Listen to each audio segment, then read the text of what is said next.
Hey everyone, this is Francesco Abbruzzino with the Uncensored Report. As most of you know, if you follow me on my local page, I'm taking a break from that, trying to decide what to do because it's such a huge audience. And with the local news, either you got to do it none or you got to go all in. And the problem with going all in is it takes a lot of time.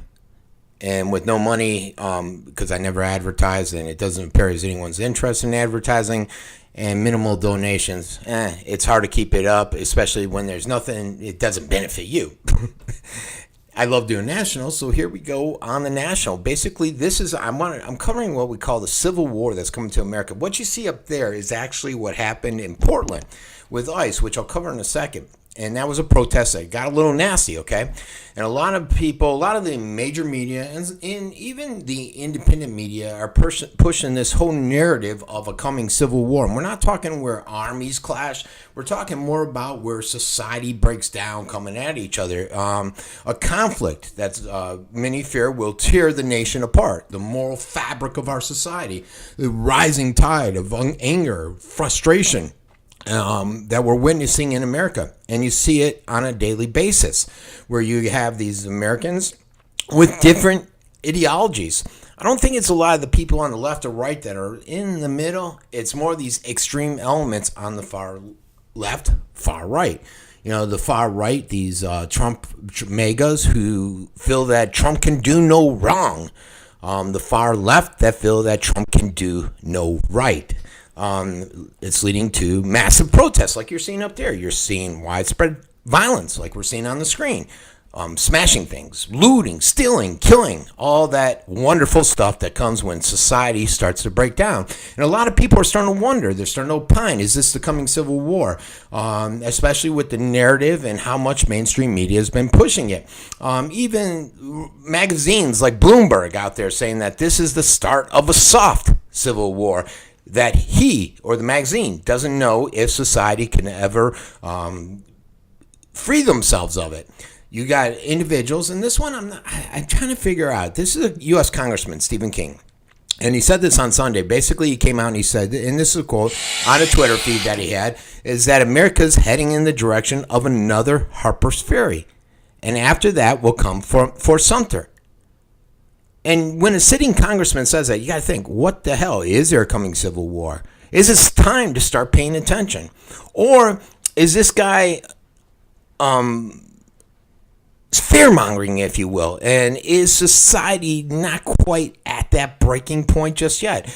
You know, they say this is the worst they've ever seen. A lot of people say it's the worst they've ever seen, but I remember vividly, I've seen the videos, I've seen a lot of the documentaries where this Vietnam time, the protests seemed just as bad. Society seemed just as torn apart.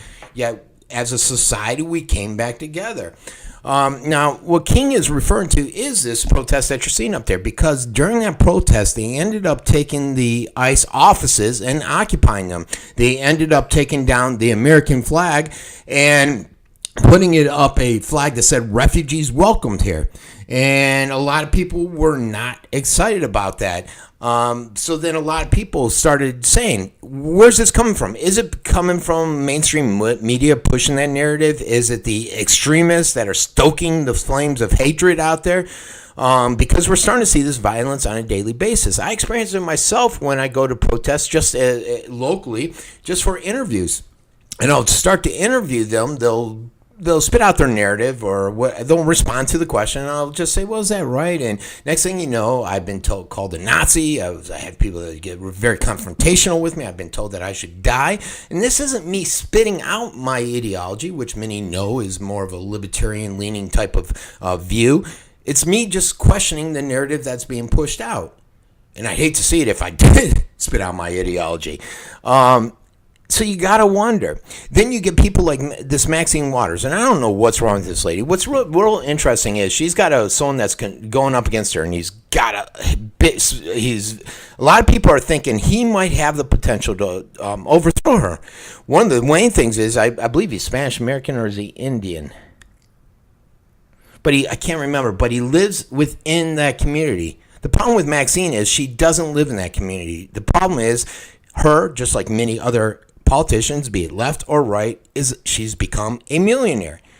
And she's done it, she's become it through scrupulous a scrupulous manner, just like all politicians. It's not just limited to this Democrat Maxine Waters. And she lives in a nice mansion outside of the area that she represents. And I'm not a fan of this. You have even here locally where our Congressman Rooney isn't running anymore. And you have a few politicians that are running. And one of them is Greg Steube. Now, the guy doesn't even live in this district, but he's running for it.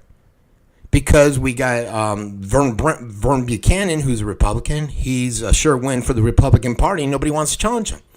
And so, I sit here and I wonder, well, why the hell do I want you? Or even at the local level where you got Vern's son, James Buchanan, with the silver spoon, carpet begging, just like Steube, running in this area for the state representative for this area. And he doesn't live here. He lives up on Siesta Key, which is crazy. But back to Maxine, where she's out there and she's openly criticizing, which is fine, criticize the president, criticize all you want, but what she's out there doing is saying harass Trump administrators, harass basically Trump supporters. Some people are saying that she's wanting them to become physically confrontational, or that her people that are listening are reading it as be physically confrontational. And it's gotten to the point where even some on the left, even some major media are saying, whoa, back it up, Maxine. You're going too extreme. If anything, I got to tell you, she's hurting a lot of the Democrats' chances of getting in office. Some of them may be even good. Some may be espousing a better political stance than many Republicans, because in my mind, they're just one party with one objective, which is power and money and not the people. But who knows? We all saw what happened to Sarah Sanders at the restaurant.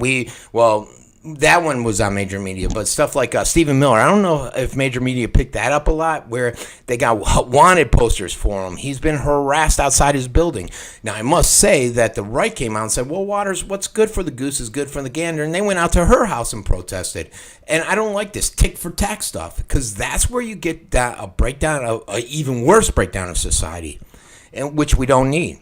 And that's why a lot of people are wondering, many of the civil wars out there, they don't just emerge out of some kind of vacuum. You can usually see them coming. They're a result of a lot of tensions that have built up over long periods of time. And we're a divided nation. It's getting worse with every passing day. And we need people to sit down and have discourse, or not sit down and talk about the issues. I was watching Joe Rogan. I watch the show a lot. He said, you know what? He brought this up. He's a left-leaning guy. And he said, this Maxine Waters, she's crazy. She's a nut job. She's an idiot. What is she thinking? She goes, he started opining about, when did we as a society get to the point where we can't just communicate and talk about our difference in opinions versus yelling, screaming, hateful stuff, and taking a lot of the action that we've taken now? Think about it. So the coming Civil War. We don't see it as much here. If you go to these protests, you see it. If you watch my live shows, you've probably seen some of them.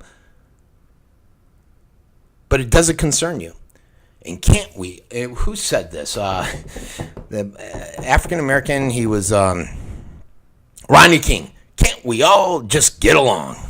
All right, everybody. This has been Francesco Abbruzzino with the Uncensored Report.